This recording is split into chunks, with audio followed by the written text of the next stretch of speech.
আমি আর চিন্তা করলাম তাহলে বাজার পরিদর্শন করার বা এই ধরনের কোনো ইতিহাস দিল না না না।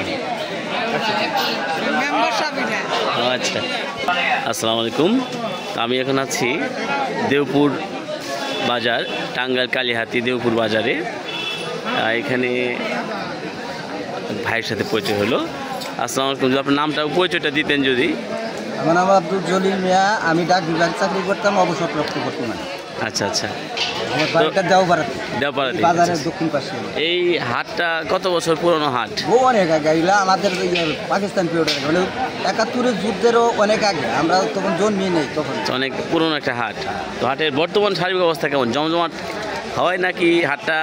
জমজমাট হয়, আগের মতো হয় না, কারণ হলো পাশে বাজার বয়ে বসে তো অনেক জায়গায়, এই কারণেই মানে আপনার বাজারটা একটু মানে জ্যাম। আচ্ছা, কিন্তু আগে এই হাটটা খুব জমজমাট ছিল, অত জায়গায় হাট ছিল না, এই হাটটাই পুরানো হাট। আর এখন বিভিন্ন জায়গায় বাজার হতে হাটগুলো মনে হয় অতটা মানে জমজমাট হয় না।